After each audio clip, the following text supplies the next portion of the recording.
Hello, welcome back to session 9. And here we're going to be talking about the outlook for the meat and dairy sector.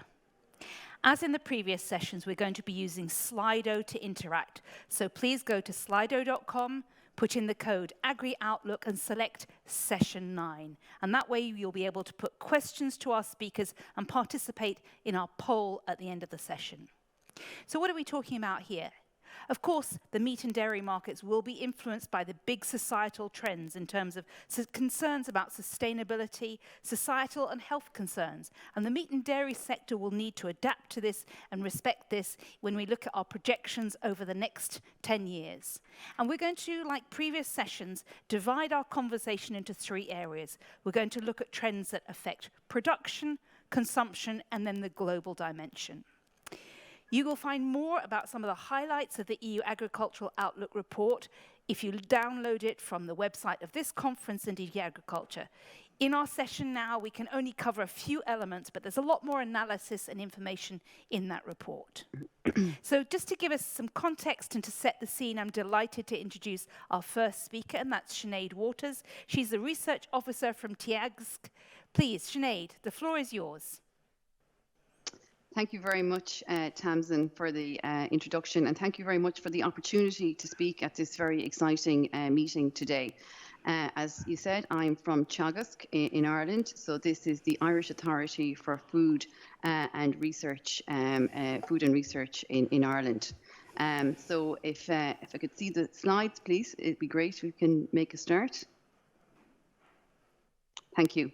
So what I'm going to speak about today is, as we spoke about throughout this meeting, is enhancing the sustainability of livestock production. And just to give you all an Irish perspective, we're met with many challenges, and particularly in the beef sector, it's in relation to feed costs. And the big one at the moment is our ability to reduce greenhouse gas emissions from the beef herd and indeed the dairy herd, so from our livestock production.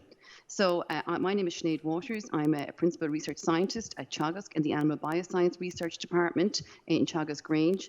And I'm also a professor at the National University of Ireland in Galway. And I'm co-chair of the Livestock Research Group of the Global Research Alliance on Agricultural Greenhouse Gases. Next slide. So by way of an introduction, we are feeding a rapidly increasing global population projected to rise to about 10 billion by 2050. So we're under a massive challenge to meet that demand. So Ireland is the 5th largest beef exporter in the world, the largest exporter in Europe. Also in the dairy sector, we're exporting 85% of all dairy outputs. Our cattle numbers are 6.5 million, and this reduced by 2% in the last 3 years. It peaked at 2017. And while we're seeing a slight reduction in numbers, the dairy sector, our dairy cows, have been increasing in comparison to beef cattle. We're largely a pasture-based agricultural system, so we need to use this system to maximise our production and to lower our feed costs. Agriculture, our other challenge, is that agriculture is responsible for 37% of Ireland's greenhouse gas emissions, which is quite large compared to other jurisdictions within the EU. Also, we have put this into legislation this year, is that Ireland's Climate Action and Low Carbon Development Bill in 2021 has just been passed, and this is to meet what is actually now a 22 to 30% reduction in agri-emissions by 2030. Next slide, please. So how are we going to do this? How are we going to enhance both our economic and environmental sustainability of the livestock sector?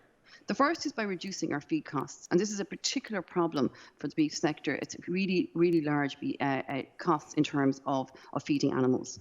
So we're going to do this by enhancing feed efficiency, exploiting compensatory growth, and using compensatory growth where you feed animals, you restrict the feeding when the feed is expensive during the winter and the late autumn period, and then you maximize the growth of the animals when feed is more plentiful and available, and pasture more so during the springtime. And this uses and maximizes our use of pasture. Our other major challenge in Ireland is the reduction of agri-emissions, particularly biogenic methane. So we need to enhance our farm efficiency, and this is our first approach by using measures laid out in our MAC curve, and I'm going to talk a little bit about that later. And then, of course, the new measures we're going to put in place to meet our targets are breeding strategies to enhance feed efficiency and to lower greenhouse gas emissions, and as well to use feed additives, and particularly those that we can use on pasture-based systems. Next slide, please. So first of all, feed efficiency. Feed accounts for about 80% of our variable costs in beef production. It's a measure of the ability of an animal to convert feed into animal product, be that beef in the beef sector or milk. So we need to see reduced feed intake, which is expensive, and increased animal growth, so that we have a reduced feed requirement for growth. And more feed efficient animals emit less methane. Also, we're trying to include this measure, feed intake is already included, but include feed efficiency in Ireland's genomic selection breeding programme. And we have a genomic selection breeding programme in play in Ireland since 2010. So essentially, what we want to do is to have less feed for the same level of growth. And this lowers our cost of production and generates more profit for farmers. Next slide, please. The next measure and the next approach you can take to reduce your feed costs is to exploit compensatory growth. And farmers in Ireland typically use this approach, not just in Ireland, indeed. They also use it, it's called backgrounding in the US and in Canada and other jurisdictions. And this process is a natural physiological process whereby an animal basically its feed can be restricted, as I said, during late autumn, winter, when feed or concentrate feeding especially is very expensive. And then when animals are put out to grass on pasture, they make up the difference in growth rate. And this is really exploited in beef production systems in Ireland, and particularly because we're a pasture-based system, and it reduces our overwintering animal feed costs. Indeed, incorporation of compensatory growth can increase our net margins by up to €100 per animal. And also, because feed intake is reduced during the indoor feeding, we can actually envisage that it's going to be a lower greenhouse gas emissions. And again, we're doing a lot of research, my group and others, looking at generating, basically being able to breed animals with a greater ability to undergo compensatory growth. Next slide, please. So the big question is reducing our AGRI greenhouse gas emissions. So the first approach we're going to use to meet our targets for 2030, the first is using the technologies that are already available, that are ready for the farmer. And these include those that are laid out in our Teagasc marginal abatement cost curve, which was basically put together by my colleagues Gary Lanigan and Trevor Donlan in Teagasc. This leads to really improved farm management. These are cost-negative strategies, and just looking at the report that has been generated, it can result in 10% reduction in total greenhouse gas emissions.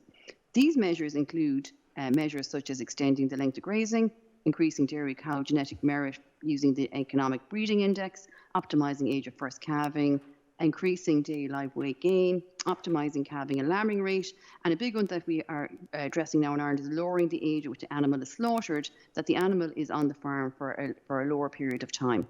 And also, of course, improved waste management. Next slide, please. Of course, we need to make sure that these measures are implemented on farm.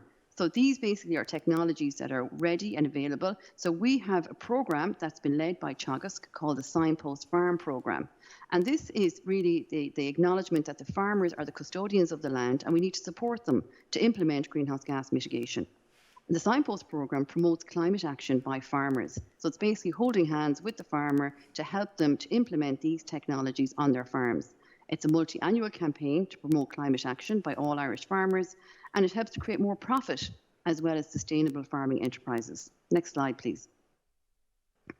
However, these measures alone that are laid out in our MAC will not allow us to reach our targets. So we need to develop new technologies to reduce methane emissions, in particular biogenic methane. So why are we so focused on biogenic methane? Well, this will be key to meeting our EU targets on climate change. So sources of methane in Ireland include enteric fermentation, or feed digestion by ruminants, or beef and dairy cattle, and also storage, slurries and manures. We're going to need two main approaches to meet these targets, and these include breeding strategies to enhance feed efficiency and lower methane, and of course the development of feed additives that can be delivered during grazing. And these will involve slow release feed additives that we're trying to develop as part of our research programme, and also early life supplementation. Next slide, please. So breeding is a major area that's under research in Ireland. We want to include methane output and feed efficiency in our Irish breeding index. This is a long-term solution which is cumulative and permanent. And of course, we would see breeding as happening long-term And then we're going to overlay on that feed additives and other technologies to get more reductions and additive effects. We work in collaboration with the Irish Cattle Breeding Federation, and this has been an excellent collaboration between Teagasc and the Irish Cattle Breeding Federation, because we've been able to use the facilities in County Kildare, where they have 600 beef cattle going through there every year, where we can measure feed intake, weight gain, carcass and meat quality traits. More recently, through our own research programs, we've included some green feed systems in this facility so that we can measure enteric methane emissions. So in Ireland, we have actual methane emissions on our beef and dairy cattle. All the animals are genotyped. And more recently, we have published a paper outlining the first large-scale characterization of methane emissions in Irish beef cattle. So I have a picture of this here, and I welcome you all to read it. And we found that some of our beef cattle can produce 30% less methane emissions for the same exact productivity. And we outline in there a trait called residual methane, which could potentially be used in our breeding programs to breed animals with the same productivity but emit less methane. So this has been a great advancement for us. Next slide, please. A major area which I'm involved in myself is in the area of feed additives. And we need to evaluate feed additives for their ability to reduce methane emissions from pasture-based production systems. I'm involved in a project called Methibate, which evaluates feed additives such as bovaer, seaweeds, oils, halides, and other kinds of feed additives such as yucca and olive feed. We're using a systematic approach.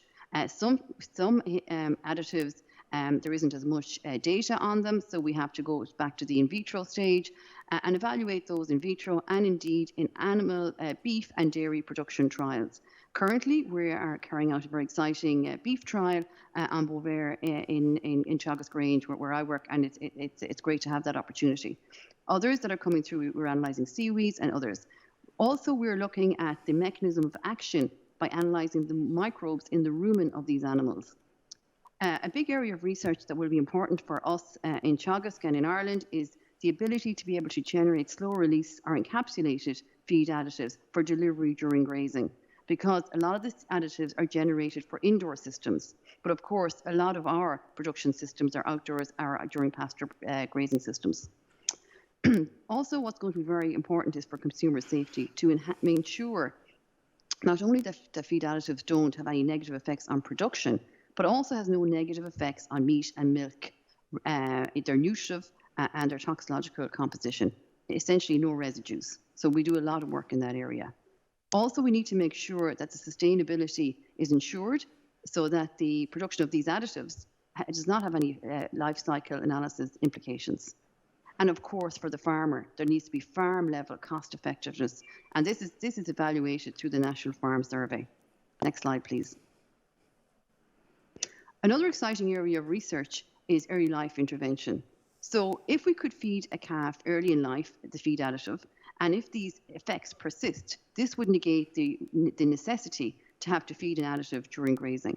So the first month of life of the ruminant presents an excellent opportunity or time frame for which the rumen microbiome becomes established. So we can basically have an effect on the rumen microbiome and potentially reduce the methanogens that produce methane in the first month of life. And we have produced papers in this area ourselves from our own research group. We can see if there's lasting effects on the rumen functionality, including methanogenesis, which can extend then into later life. And there was a very exciting study by Neil et al. And colleagues at INRA, where they looked at early life administration of dairy calves with 3-NOP or bovaer from birth to 14 weeks of life, and found that there was reductions in methane emissions which persisted to 12 months of age. So I think this research will be replicated in other countries, and we're certainly going to be carrying out research in this area in Ireland. And they found the cumulative reduction in around 150 kilograms of CO2 equivalents per head in these cattle during the first year of life. And I think this is exciting research which could help us to meet our commitments. Next slide, please. Also, another role that I have, apart from my research, is my involvement in the livestock research group of the Global Research Alliance for Agricultural Greenhouse Gases. And this is a really exciting role for me as co-chair. So I work with my colleagues in SRUC, Dr. Richard Dewhurst and John Tanner from New Zealand, and also very closely with Dr. Harry Clark in New Zealand. And basically the aim of the LRG is to, and the GRA overall, involves 70 countries around the world. And the aim is to grow more food without increasing greenhouse gas emissions. And this is very important for us globally, not just in Ireland and not just in the EU, but it's to bring all the countries together and with us to meet our targets. We are working collaboratively to extend the global knowledge base on livestock greenhouse gas emissions. And that's why a very important part of this is the capacity building in developing countries. And of course, this is in the area of greenhouse gas mitigation, tier progression into national inventories, and other roles. And I enjoy working closely with colleagues in the networks and in the flagships and the research groups collaboratively across all countries across the world, so that we can have, if we have a technology that works in Ireland or the EU, that can actually be also implemented in other countries. And I think that's very important for discussions here during this meeting. Next slide, please. Thank you very much for your attention. Thank you very much, Sinead. And just a reminder to our audience that this PowerPoint, along with all the PowerPoints from the conference, can be found on this conference website and on the DG AGRI website, because Sinead, you had so much really good information. I was frantically noting down figures because it's quite extraordinary what science is able to deliver for the dairy farmers there. And I noticed particularly you picked up on new breeding techniques. The session that I just chaired before, which was looking at arable crops, when we asked people what would make their business or their sector more fit for 2030, new breeding techniques came through very strongly. So the science and the research and the innovation is clearly playing a role across all agricultural sectors. So thank you, Sinead, for your input. I'd now like to introduce the next three speakers who are going to help us go through these three elements of production, consumption, and the global dimension. So first of all, I'm delighted to introduce Andrea Kapkovikova from the European Commission DG Agriculture. We also have Frédéric Chausson, who's the Director of Public Affairs and External Relations at Sodial, and Miguel Higuera, who is the Director of AmproGapor. And they're all going to be sharing their perspectives. But we'll start with Andrea to give us, looking at this issue, how we produce more with less and differently. Many thanks for the introduction, and welcome everybody to this session, also from my side. I think Sinead already did a very good job when she ran you through some elements, how EU beef and dairy production could produce with less, meaning less emissions. And this could indeed also meet concerns of consumers for food with lower environmental footprint, specifically in animal products. If we move to other elements that consumers might also consider important, we might highlight health concerns. People really want to do good for their well-being. They also want to focus on more general impacts of their consumption on how healthy they could be. In addition, people are also concerned about animal welfare. So these are also elements that are expected to shape EU meat and dairy production in upcoming years. Of course, these changes are reflected on the level of farms. More and more farmers are producing in an organic way, especially in case of dairy. We have also more and more incentive to source feed which is GM-free. In case of poultry, we have more focus on free-range poultry production. And in general, there is an advanced adoption of technology in different stages of the production. All this brings benefits in terms of value for everybody, starting from farmers, going towards the consumers, but also value for the planet that we are all using, especially its valuable sources. At the same time, this means that the production is changing. We have many ways how to produce, and this contributes to market differentiation. Now, when we look in the numbers, first, I would like to focus on EU milk production. You see on the graph on the left that is expected to slow down the growth. It will be growth which will be different and sustainable. This will be driven mainly by further increasing milk yields, while the dairy herd could be reduced more. What is important to note is that while the overall dairy herd is expected to decline, there is a change in between the systems, and for some systems, as for example organic, dairy herd will grow in fact. In case of meat production, we have a picture which is slightly different. We have a decline which is expected in beef and pig meat production. In beef, it's mainly driven by lower profitability and also environmental concerns. In pig meat, it's a decline which is expected after a period of growth, especially of recent years, which was strongly driven by exports. And it still continues growing despite the concerns about African swine fever. On the other hand, we have poultry meat production, which is expected to grow even more compared to the current levels, but slightly slowing down. And last but not least, we have sheep and goat production, where the prospects are also overly positive. This is driven by a good demand, which usually comes in certain season, as well as a relatively good price prospects, which are related to tight world production. But I'm sure that our other speakers will bring more elements specific to their sectors. Thank you. Thank you, Andrea, and particularly interesting to see some of these elements in terms of shifts in patterns. And again, these slides are available for you to download afterwards. Frederick, I'm going to bring you in first because we spoke a little bit about the milk production and how milk production is expected to go up even if the herds might be slightly smaller and changes in those patterns. Let me ask you how sustainability concerns affect the different milk production methods that we have in the EU, and what's the acceptability amongst farmers of these changes and to integrate sustainability concerns in the way that they operate? Yeah, thank you very much, Tamsin. First of all, I would like to say that I'm very, very happy to be with you in this very interesting conference. And I will start just my point with a comment on the figures shown by Andrea, the DG AGRI figures.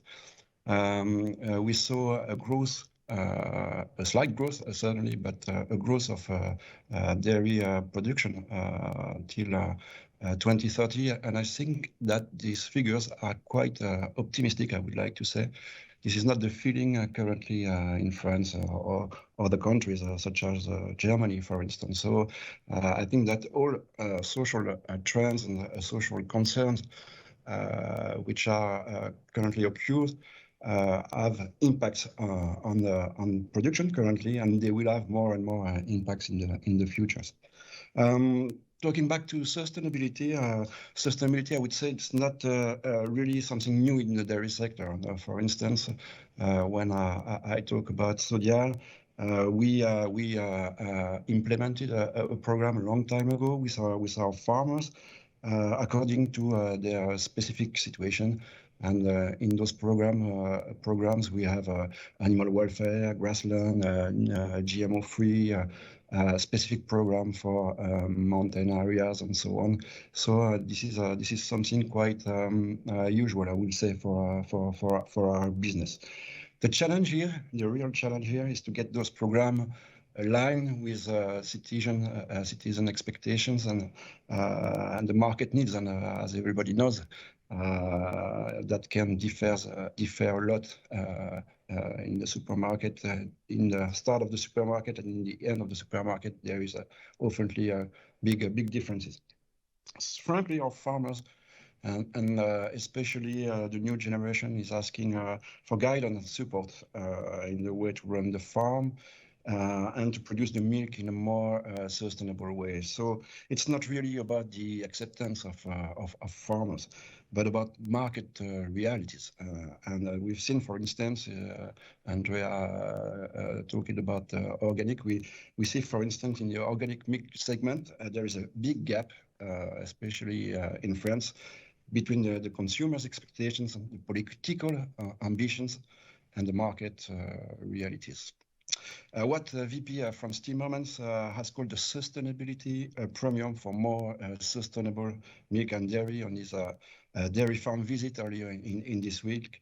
Is simply due to higher costs on farms, and those higher costs has to be rewarded. And we trust that the CEP and its national strategic plan will be instrumental there, sure.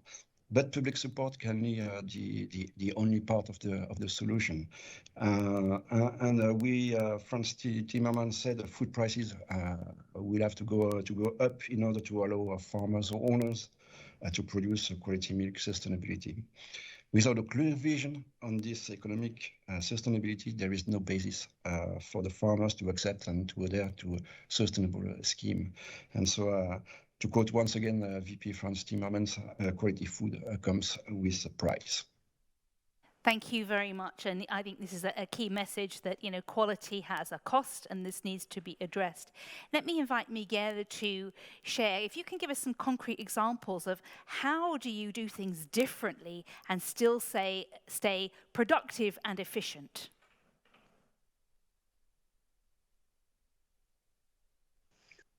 Yeah, that is working. Sorry. Thank you so much. Apologize for the mistake with the mute of the bottom mute. Thank you so much for inviting me for this conference, and also following with the previous speakers. I also be aware about what is the really situation that we have in our meat sector and also the dairy sector. Of course, we have to be more efficiency and also to produce high quality food for the humans, and also try to keep the profitability of the farmers. In this situation, also we have very good examples how the people are working, and also how our farmers are doing the things in Europe. So, for example, when we are talking about the main pillars that we are working in our farms, for sure one of the pillars is the feed. So we need to increase the feed efficiency, as also Sini said in the previous presentation. So we need also to implement new innovations in feed production, also for the development of the new raw materials, and also to be able to use less feed, and so to be and to have the same productivity as also she has shown us. We also are working together, not only in the feed efficiency, also because of the impact of the feed efficiency in the environment. So now we are using more sustainable feed source. So, for example, one of the things that we are doing is try to eliminate, and also to have another provision for non-deforestation areas, mainly regarding with the soya production. So this is another thing. And another important thing is the use and also the development of feed additives. So, and also together with the use of precision livestock farming. So together with those things, we need and we feel that we can increase the feed efficiency for our farmers and also for our species. Another target that we are also facing is, of course, the improving and also reduce the environmental footprint. So now in the pig sector and also in the livestock sector, we are involved in a lot of initiatives to reduce the carbon emissions. So there are some of them that are really set up by the farmers, for example, with the work on supply, soil and water management, also with the recycle of the agricultural waste, and also the farm effluents.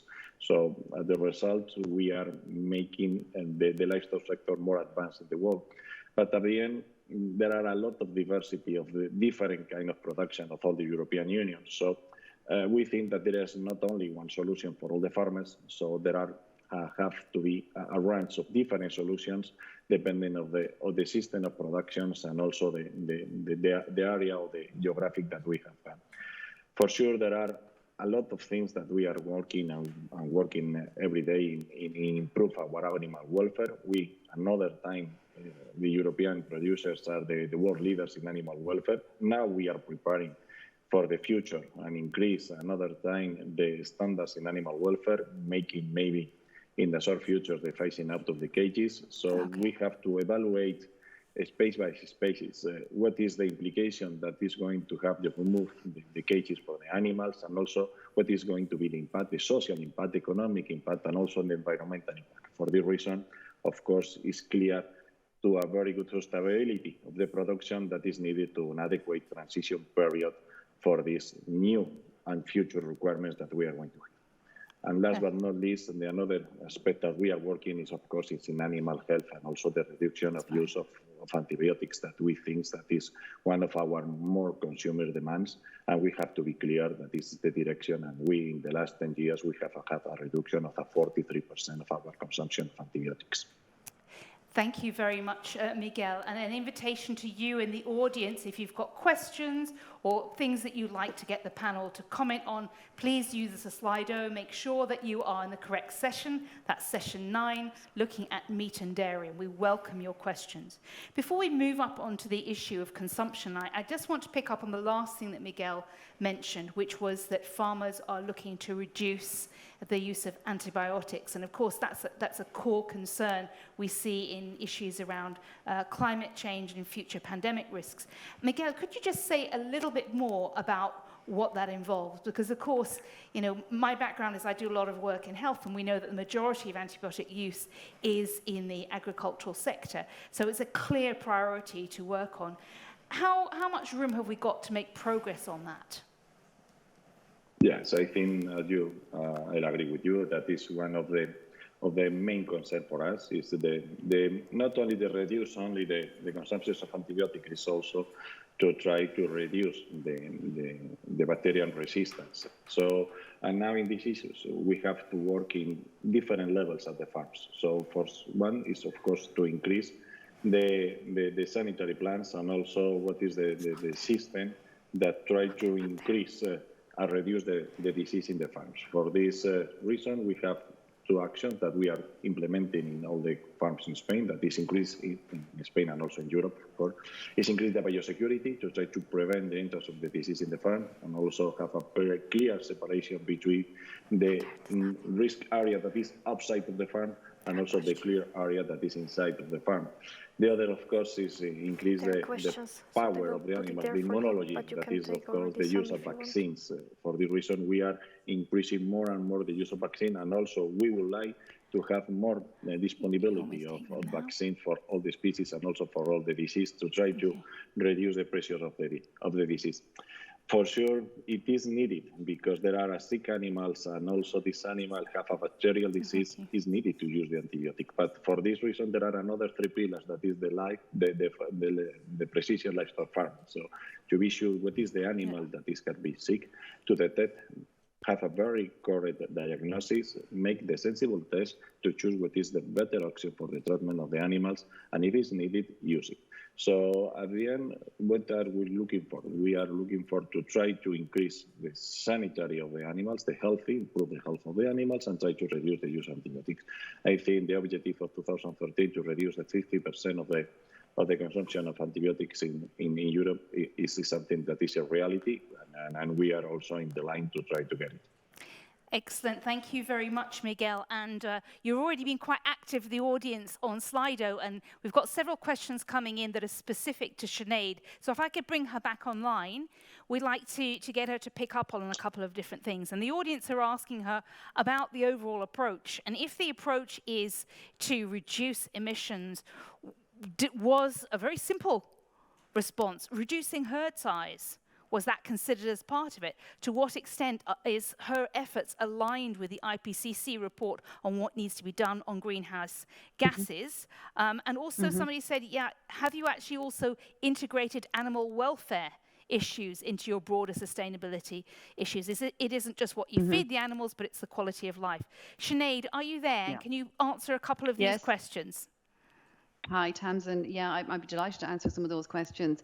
In terms of animal welfare, absolutely. We have a very strong animal welfare program in Teagasc, and researchers all across the country working on this. And in Ireland, animal welfare is extremely important, and that is the health and welfare of the animals is another measure when we actually look at feed additives and breeding strategies. So yes, absolutely, it is critical for us.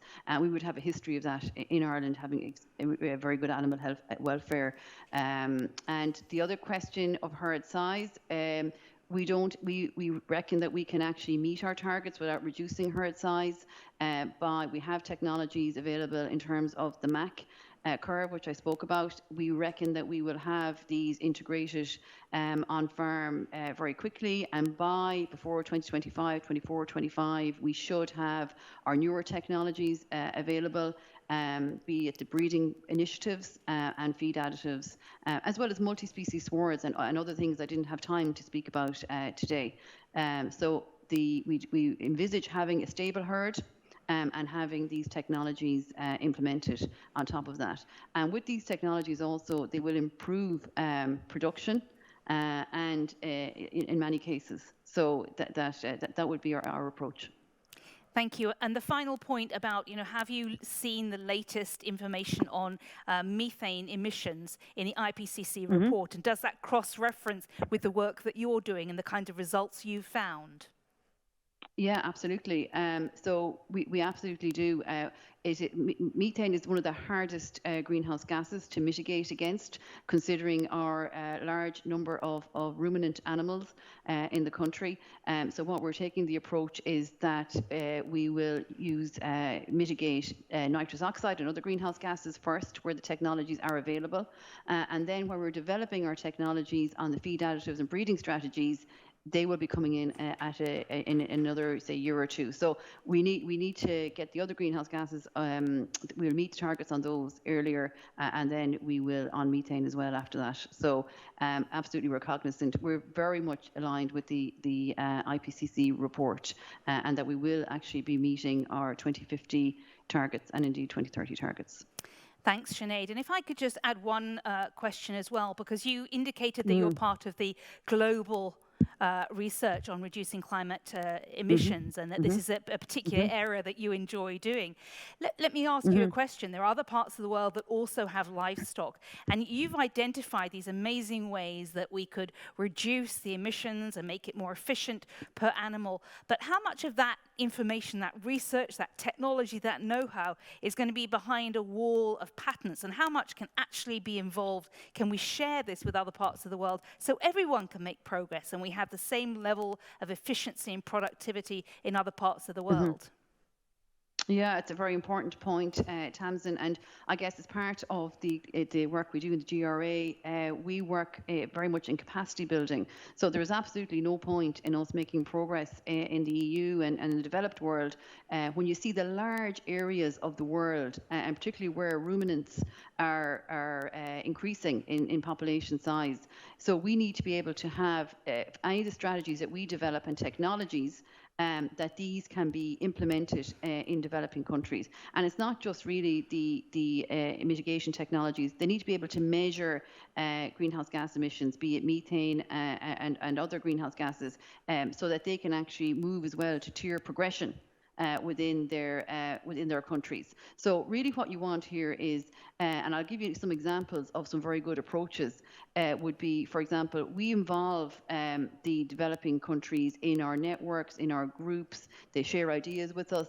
And basically, another example would be and the EU should be commended for this, is their funding calls, such as the EU Airgas, where they have invited in countries from the developing world, and these have been funded by the GRA or New Zealand to get involved in these projects to develop greenhouse gas mitigation strategies that can be applied in their production systems, which are very specific to their regional areas of the world. And they are involved, and they get assistance from ourselves on how you would measure greenhouse gas emissions and then how you can mitigate it. So in the last funding call on circularity, we were involved with other countries in that regard. So it's really about sharing ideas, sharing the knowledge. And I don't envisage a lot of that will be under patents, when it's mainly management systems, managing and farming practices to get those more efficient, and then to implement technologies on top of that, and be that breeding strategies. I don't envisage there's going to be a huge amount of patents in that regard. So I think a lot of the technologies can be implementable. Thank you very much, Sinead. Extremely helpful to get that insight. We've got a couple of questions in for our panel, which I will be putting to them in a few minutes when we move in the next section, looking at consumption, because I think the questions that have come in link to the kinds of societal concerns that people have and that's driving consumption patterns. So just to give us some context, and again, the highlights of what you can find in the EU Agricultural Outlook report that's just been launched, let me invite Andrea to give us just some highlights of what we see in terms of trends in consumption. Many thanks again for giving me the floor. So let's look together at the trends which are there for the consumption of EU consumers in terms of the animal products. First, I will focus on dairy. It's very clear that the dairy products are nutritionally rich, and it can meet many health concerns of consumers. At the same time, they can be used in different applications, as for example, dairy ingredient, to serve different functionalities. It can really target consumer of different dietary needs, as for example, people focusing on weight management, people doing some sport, people of different ages, focusing on infant or elderly nutrition.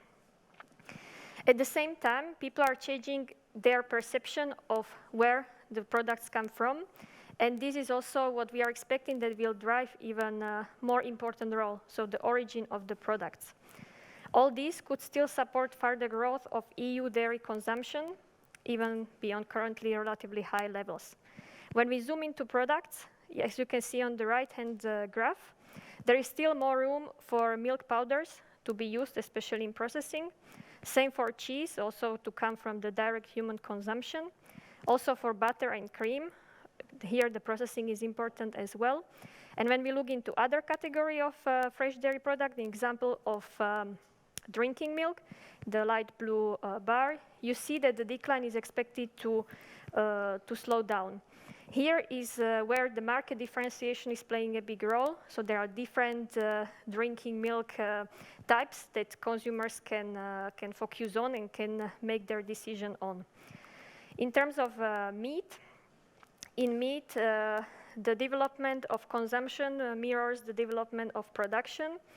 Overall, it's, as you can see on the graph, it's expected to slightly decline. Just be careful to look correctly at the scale. This drop should come from a reduction of per capita consumption in beef and pig meat. In beef, it's linked also to environmental concerns, which are making decision of consumers to probably consume less. Here, the drop is around 1 kilogram per capita in next decade. For pig meat, it's slightly more. It's around 1.5 kilogram. And this decline could be offset to some extent by consumption of poultry meat, which is generally perceived as more healthy, also more sustainable, and the application is, let's say, you can find different ways how to process that meat. Speaking of processing, similar to dairy, origin of the products will play also an increasing role, meaning that there could be potentially some focus of consumers to switch from fresh meat consumption into more processed meat or some different preparations. And this is going to be some driver on this consumption as well. I will close here because I'm sure that our other panelists have other insights from their specific sectors, and I'm curious to hear them. Thank you. Thank you. And Andrea, before I let you go, I'm very curious about this graph.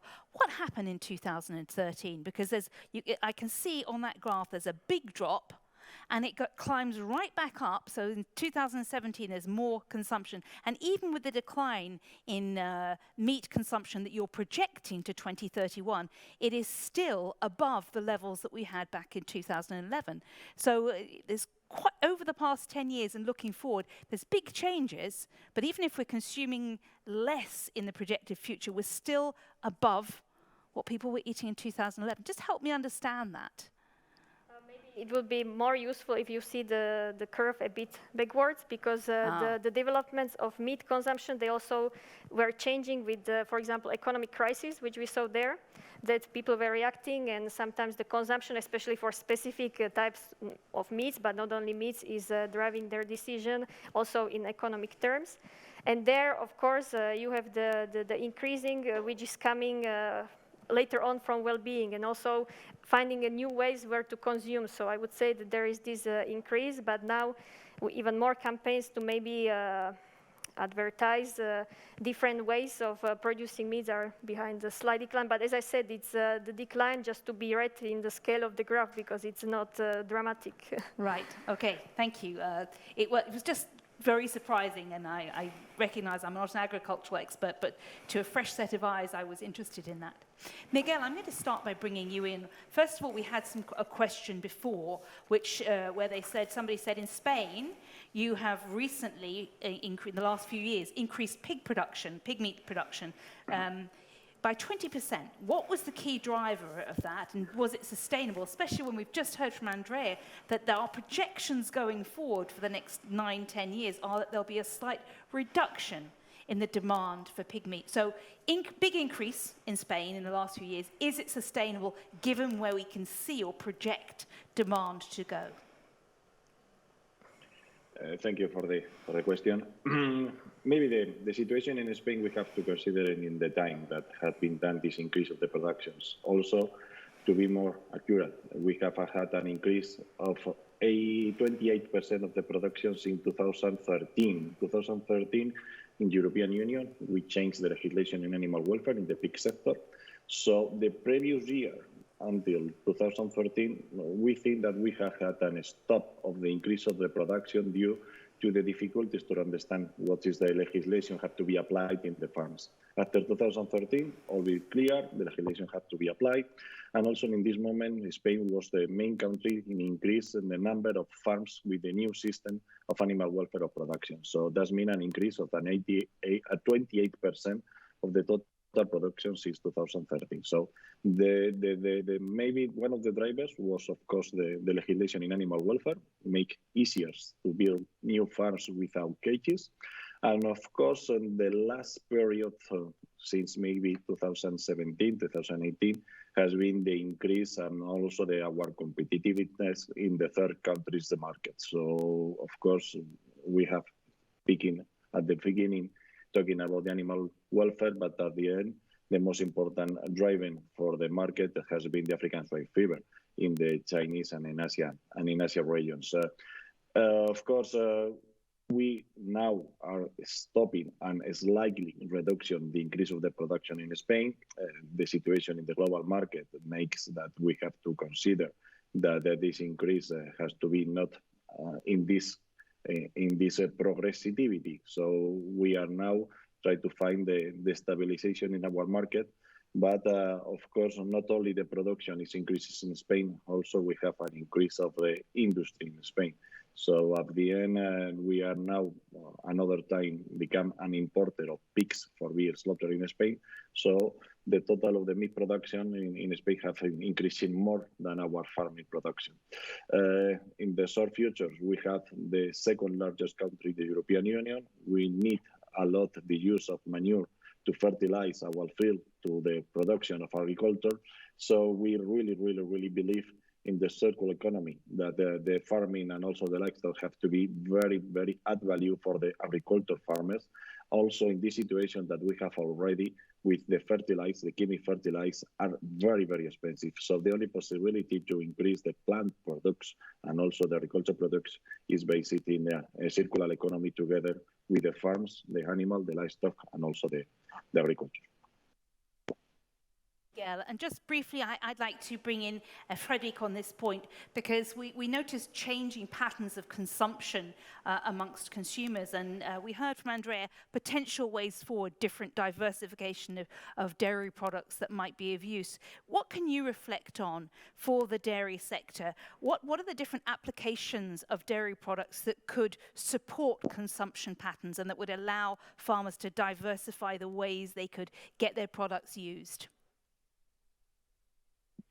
Okay, just first of all, within the Union, the officially recommended dairy intake is not reached on average in 11 member states, and big member states such as Poland or Spain, for instance. So there is still room for dairy products before talking about alternatives. And where we see growth and further growth opportunities is mostly the cheese, obviously the cheese segment, as Andrea just told before, and also the dairy ingredient business.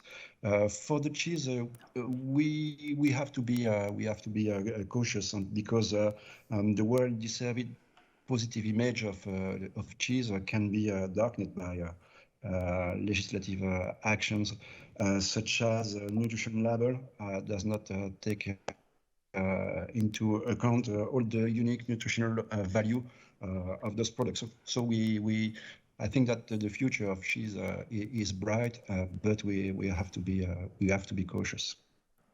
Talking about the plant-based alternative, I suppose that's what you want me to discuss, Tamsin.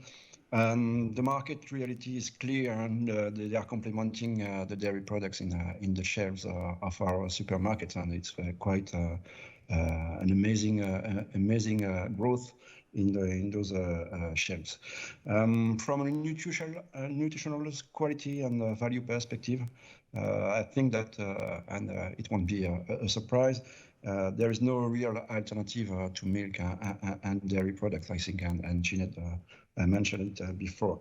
But when it comes to sustainability, it's clear plant-based products have things to say, I would say. This being said, in terms of GHG emission, and I listened carefully what Jeanette said, we are on track with our reduction goals in the dairy sector, and we continue to reduce our GHG footprint by 2030 by more than 20%. I expect, and all the points Jeanette mentions are very interesting, and I really believe that we will tackle the point of GHG emission in the dairy sector. And when you take a more holistic approach beyond the GHG emission, and I would like to talk about the PEF, the product environmental footprint methodology, that takes into account more than 17 environmental indicators, and that has been approved by the Commission. Then the plant-based alternative do not score really better than the real milk.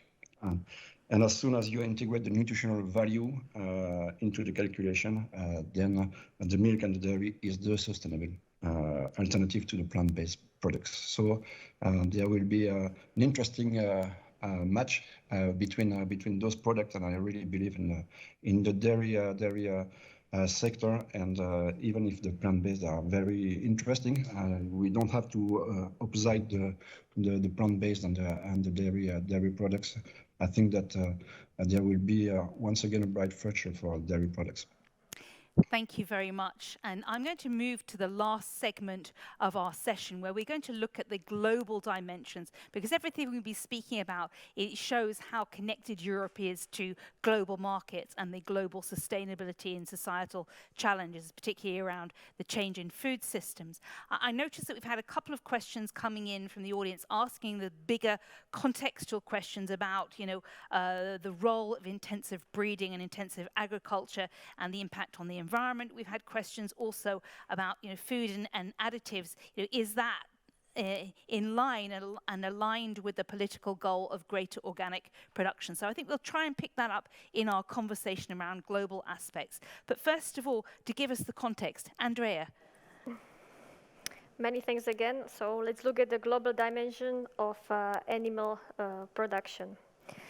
In terms of the global demand, I will now zoom into global trade, which, as you can see on the graph, is expected to decline the growth, both in terms of meat and dairy. Further growth will still be related to rising incomes, rising population, and also the fact that in many destinations of these exports or imports, there is lower per capita level. However, there will be also further switch from simply volume exports into value growth, which will come with the demand from especially certain categories of consumers for quality products, and also then for different applications, in particular in food services. Of course, this decline is related to increasing self-sufficiency in some destinations. They are producing more and more to feed their people. But at the same time, this raises questions about greenhouse gas emissions, and I think that Jeanette already covered briefly on this, so if there are more insights, I would be happy to hear that. When we look on the specific examples of dairy and meat products, first I will start with dairy. The growth which is expected to come is going to be driven by increase of exports of milk powders. You see here the highest part to be taken by skim milk powder, then less with whey. In In the meat sector, here the growth is expected to come from the poultry meat exports, while pig meat, it was already mentioned earlier in the production part. We had an increasing exports, especially in last year where they really peaked, mainly driven with the situation of African swine fever in China and some other Asian countries. So the drop is expected to come once these countries manage to get over the African swine fever and to increase their production again. For beef, still potential to growth and still slightly more to come for sheep and goat meat as well. What does this mean, or what it could mean for EU exports? There are still opportunities for EU. In case of dairy, EU is currently the largest dairy exporter, and this is expected to remain, covering around 30% share of global dairy exports. Here, our main competitor, which is New Zealand, will have relatively limited growth of production, so it will not be able to take more shares in global trade. On contrary, our other main competitor, US, will grow relatively strongly, and they could instead take some shares, but still not getting closer to us, but not too close. In terms of products, there are still some good prospects for EU cheese. EU cheese, we know that it's a flagship of our dairy exports in terms both of volume and value.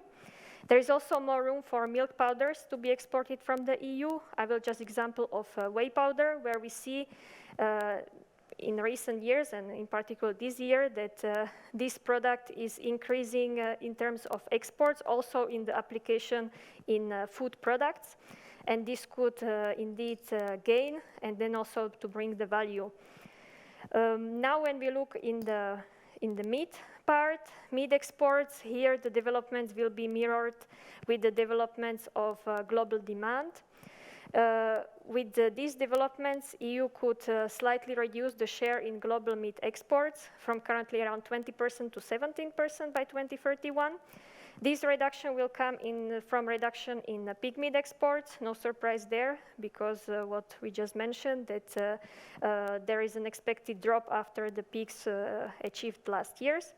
On the contrary, there are still some prospects for beef especially supported by free trade agreements that EU entered into, and also relatively good flows to neighboring countries for specific cuts.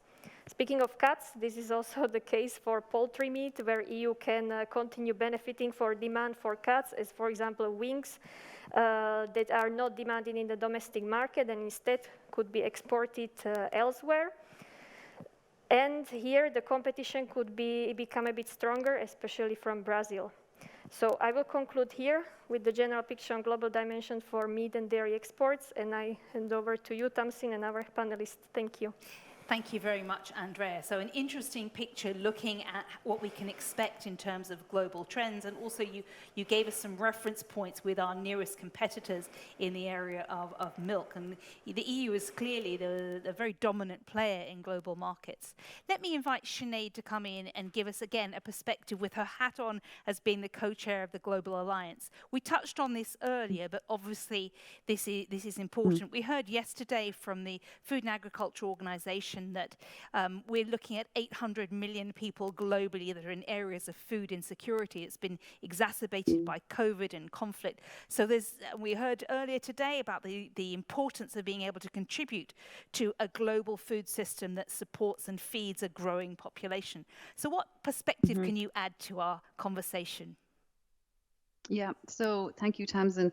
And just to add to what Andrea was saying there, and I guess the global picture is that I guess we need to, like we do in Ireland, with trying to implement some of our strategies, I think we need to put the farmer at the centre of this this conversation, and I think to support the farmers and the communities in these areas around the world, so that we can have climate resilient food systems. What I would say is in some of the work of the Global Research Alliance, in order to ensure that we have food security, gender equality. That I think that they do need support very much at the farmer and farm community level. And I think, getting back to the point I made earlier, this will come from assisting in, giving the skills, the knowledge to those communities to enhance farm practices, be that in a profitable, sustainable, and a low GHG fashion. And I think that they would need support in that regard. And that's why the work of the Global Research Alliance is really important in terms of capacity building in those areas around the world, in Indonesia, in Africa. And, they have programs in these countries, because there's no point in giving them the technologies, the details. These farmers need to be shown the methodologies in order to improve their farm systems and to become more resilient, that they can actually withstand some of the challenges that they are facing. And then, of course, getting back to the point of, that will enhance food security at a regional level. And also you need to enhance gender balance and have equality as well, will come hand in hand with that. That's an important factor. And they need to be shown, if they have all these measures in place, and that they get enhanced profitability, that will help to improve that system. But getting back to the point about the demand for meat and milk products, the point needs to be made of the nutritional value. And just building on some of the points that the other panelists have made, nutritional value of meat and milk, and particularly dairy for children, and for that needs to be made, because that gets lost in the debate sometimes. The nutritional value of the meat and dairy products as opposed to the alternatives. So I just need to think that's a very, very important point that is sometimes not emphasised enough in the debate. Thank you very much, Sinead. Let me now bring in Frederic and Miguel to comment on these global pictures and trends. Miguel, perhaps you'd like to pick up on some of the issues we touched on around African swine fever. Looking at the current market situations and challenges with respect to African swine flu in both Europe and Asia, do you see this as a threat to global food security in the areas of pig meat and others, or is this just something we're going to overcome and we'll move through it? That's, I think, is the main challenge right now, the African swine fever. So in the global context, we know that in the global context, for the consumption of pork meat is going to increase year by year. But at the end, there are this interesting point that is the sanitary issues, in this case, talking about the African swine fever. For the European Union, we know that the consumers and also the politicians are trying to move the livestock sector to increase the quality of the products. Unfortunately, the consumer are not demanding it. So this is a very big problem that we have, because at the end, we know that there are very important issues regarding the price of the products. So, and also we have already our denomination from the POD or EGP to these quality products, and this is the market that they have. So when we are talking about the international market, we know that the European products has to be also a product to show what is the best and better imagine that the European Union. If we export, and also if we can also put our products in the third countries, also we are carrying out, and we are carrying our legislation for this country to say to this country that working in animal welfare, working in environmental protection, working in animal health is good for the products, and we can be there. So at the end, we really feel that if we don't know in this direction, we are going to have a huge problem. So, for example, in the figures of the Commission, that for the pig sector in the future years, they say that we are going to reduce the export due for the increase of the production for the third countries, means that in a global area, we are going to increase the consumption of pork, but the European Union is going to lose the power that they have already, and this is a very, very bad news for us. First, because our competitiveness is going to be very reduced in the global market, and also because in the short or large future, we can become an importers. And when we become an importers, we are going to not possible to demand for the third countries the same requirements that we have to produce right now. So maybe in the short futures, we have a huge problem in animal welfare in a lot of countries with non-animal welfare, with African swine fever, because they are going to reduce the production. China is going to increase the production. China is going to keep the African swine fever during maybe 4-7 years more, but also it's going to increase the production. But at the end, we have to keep our competition in the global market, the pig sector, because it's not we are going to have a problem in the internal market. Okay. As I said in the first question, we have a very heterogeneous countries. So at the end, this lack of the competitiveness in the third countries is going to have a direct repercussion in the internal market. Okay. It's going to be a very strong battle between countries. Thank you, Miguel, and apologies. We've come to the end of our time together, and it's been a really lively and fast-moving debate. And I'd just like to conclude by saying we started this by exploring the changing consumption patterns as well as the enormous opportunity for increasing the production methods that are more efficient, that use fewer inputs and that meet our environmental criteria. We also touched on some of the trade-offs that exist and some of the concerns balancing the societal demands for better animal welfare, for less intensive productions, for meeting our climate goals, for meeting our environmental expectations, and then the realities for farmers that are having to deal with enormous volatility in commodities, in the price of feed and energy and the other inputs that they use. And so it sounds at times a bit like farmers in the meat and dairy industry find themselves between a rock and a hard place. But it's clear that looking forward over the next 10 years, there's both opportunities that the meat and dairy sector can seize in order to increase their global competitive position, but in return there'll be major changes they'll be expected to make in the way that they produce and in the way their products are seen by society. I want to say a warm thank you to the panelists who helped us explore some of these issues, to Sinead, to Andrea, to Frederick, and to Miguel. Thank you very much, and I'm concluding this session. We're going to have a final message, so you need to click out of this session and go back to the plenary for the final closing session of this EU Agricultural Outlook conference. Thank you. Goodbye.